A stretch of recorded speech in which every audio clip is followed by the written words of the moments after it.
Our GMA cover story now, an exclusive with a dear friend of ours, Cameron Mathison, the actor, TV host, former GMA contributor, revealing he has a tumor on his kidney and is set to undergo surgery tomorrow. Kana Whitworth had a good chance to sit down with Cam. Good morning, Kana. Hey, Robin, good morning. So Cameron spent years insisting that something was wrong and finally demanding they do an MRI. And that's when doctors found the tumor in his kidney that's consistent with renal cell carcinoma. Right. He's been a soap opera star. I love you. A fan favorite on Dancing with the Stars. And a GMA contributor, too. And this morning, the actor and TV host Cameron Mathison is in the battle of his life. I just felt like something was wrong. It just wasn't quite right. The 50-year-old opening up to us on the set of his Hallmark Channel show Home and Family, sharing his recent health scare. The radiology report said that there is a 4.2 centimeter mass on the right kidney that is consistent with renal cell carcinoma. And I'm just standing there and thinking to myself, I know this is just one of those dreams. I know I'm just about to wake up. Like, I really was genuinely trying to make myself wake up from that moment, thinking that this is just so surreal. What was the first thing you thought about? My kids. Yeah. I called my wife. That was tough because at that time also, I didn't know anything.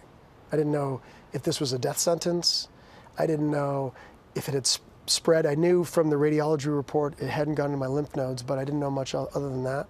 What did she say to you? First thing out of her mouth, which is amazing to me, is, "We got this. We're going to beat it," like right away. First thing out of her mouth. And she just went into, supportive mode and strong mode and being there for me. Mathison says he spent years with specialists trying to figure out why he was having such pain and cramping in his abdomen. I was convinced that people thought I was a hypochondriac and that I was nuts. Like, I've been at this for so long. Ultimately, his consistent discomfort motivating him to demand an MRI. And that's when doctors found the tumor. It was about 4 hours later.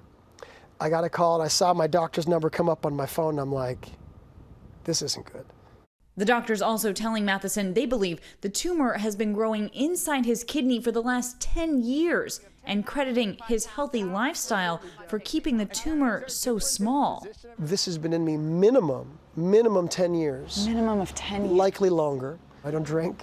I eat incredibly healthy. I eat a very low sugar, low carbohydrate diet typically. Things that likely, in our best guess, have helped it from spreading and growing even quicker. Always maintaining a positive attitude, Mathison is scheduled for surgery tomorrow. Are you going to have to be in the hospital for? 2 or 3 days, they say, yeah.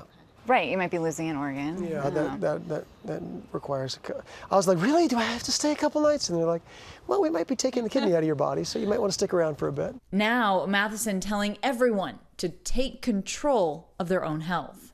I think keeping positive through this, even when I didn't know what was going on, and I wonder if that helps. It feels to me like it does.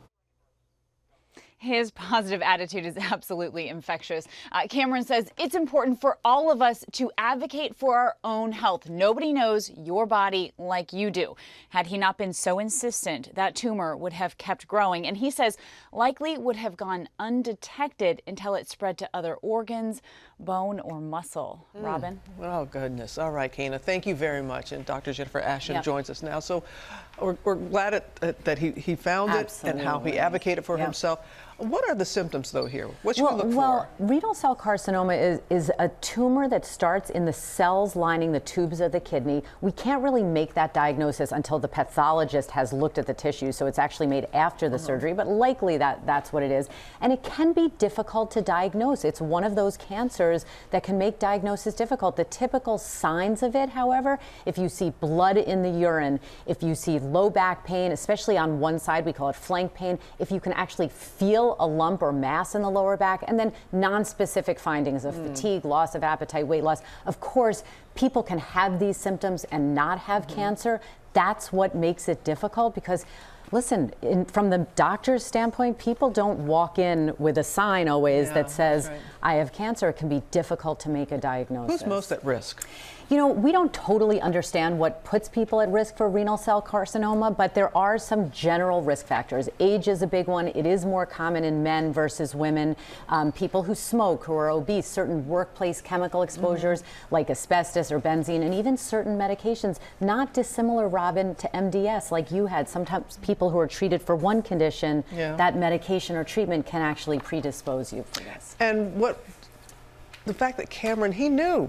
Yeah. And so from a medical standpoint, how can we advocate for ourselves? I mean, listen, to echo Kana's and Cam's statement, always trust your body. No one knows your body better than you. But from the doctor's standpoint, it's very important when people hear this story to understand we have literally a systematic checklist when we are trying to evaluate or work up or make a diagnosis. Even if we wanted to, doctors can't say, right to MRI. Insurance companies will not let us. They will block that order, and we have to get on and justify it, and they will decline it. So unfortunately, it's not always possible to go right to the most aggressive step. There's cost involved, risk, benefits.